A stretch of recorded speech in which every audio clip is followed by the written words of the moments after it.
I'm really diving pretty deep into AI at the moment. So I was up until 3 in the morning messing around with it, Oh, were you? last night. So it's been a lot of fun. What's your AI? Is it? How do So, people get involved? I built some AI for the club. It's called Fire AI.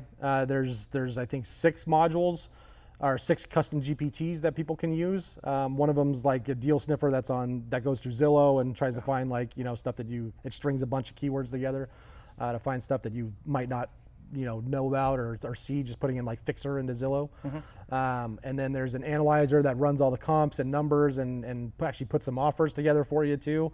There's a book synthesizer that you can use to let's say you just finished a book, maybe you didn't get all of it, or there's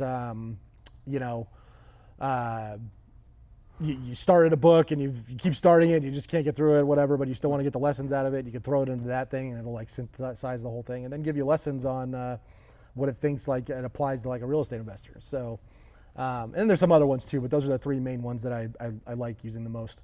Okay, so the AI actually helps you go through Zillow or go through MLS leads to be able to find properties to buy and hold to flip. Yeah, it basically it searches for it pulls a string together to search for distressed properties on Zillow. Okay. And then it gives you the links, and you just click those links, and then you can kind of see, and then you start clicking through the links and through Zillow to see if there's anything in there that you want to go after. You just give it a zip code and it'll run. And then what I'm doing for me personally, why I've been up till 3 in the morning the last week, is I'm building my own through like this thing called OpenClaw. Yes. To build my own AI that's local for me, that basically takes that a little bit step further and then uses finds those deals and then runs them through my analyzer and then puts them into Go High Level, like kind of like Trello or Asana, puts them into like a Kanban board, and then there's a flow from there. Ideally, I want to get it to the point where it just kind of sends an initial offer to the agent over email, and then from there, just when I get a response, then I'll take it over. So is it fully automated? Like you pull a list and then you just put the list into the system? I don't even pull the list; it pulls the list. That's amazing. So that's what I'm trying to get to. I'm really excited about that one. That was like I said, and that's just one small thing of what I have it doing. So I don't even meet my new tenant until they sign the lease. Okay. So that's how I have the systems dialed in. Is it all automated? It's all automated. Everything happens through Zillow, and then they work down a funnel. Right. That by the time they get to them, the time they get to me, they're signing a lease, and they're qualified and background checks. Yep, background checks, qualifications. They don't even get to see the house if they don't meet a certain criteria. They're pre-screened, and so to get the showing, they got to meet some criteria, and then to actually apply, they do all that, and there's a three-step application process to kind of weed them, make sure that they're doing it how they need to be. And this is all through systems that you've set up, or is this okay? Yep. I use a few different software systems for the showings and stuff. I use Ring cameras and smart locks, so that I have full eyes on everything the whole time. My VA gives them a code to get in the front door. Right. So yeah, it's great.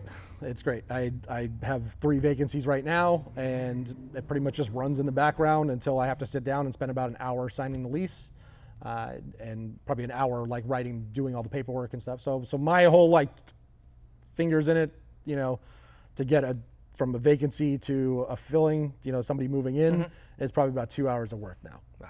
And that gives you time to focus on other activities here at the club, maybe a meeting with the contractor. I know you were just meeting with the contractor before we met up this morning. Yep. Just for the final walkthrough on a new rental that's coming online. So, it does. It frees up and the reason I got to those systems is because about a year ago, I didn't have the automated showings. Okay. And that was just sucking up so much of my time. I was driving out to meet people, and because I was like, I want to meet them, I want to meet them in person, and that was just a waste of time. I mean, people would show me, and I'd spend an hour or 2 driving down there, turning on all the lights, and being ready for it, and then so I mean, that was like a force of almost like necessity on why that happened. why I did the automated showings, because it was just pure, like, I was looking at all the time that I was losing of other stuff that I could be doing. Right. And man, when I put the Ring cameras and the smart locks, and I put Wi-Fi into everything now, and so everything's all connected, I have eyes on it the whole time. That was a total game changer. Yeah, like, you could be out of the state, you could be out of the country, Yeah. you could be anywhere in the world, and Yep. have people come by and see your property. Yep. And you're all covered. Exactly, and they send their ID to my VA before they ever get the code. So I mean, sure, could somebody, I did have one guy. It wasn't even a bad story. I had one person that came in, and they lied on their pre-screener. And the pre-screener, asked them about their estimated credit score, their estimated income, have they ever, had an eviction or anything like that, and they just lied through the whole thing. And then like, we love it, we want to apply, and then they applied, and they had, I require a 630 credit score. They had like a 520. They had an eviction from like last year. They barely made enough money. Like, it was just they completely lied. So that does happen. It doesn't happen that often though. The idea behind all the systems is that people are kind of weeding themselves out as they get through it. I don't, and then pretty much the first person that applies and meets all the requirements and does everything and gets their deposit in, they get it. And at that point, I don't need to meet them. I'm just looking purely at, here's the requirements. Do you meet them? Great. When do you want to move it?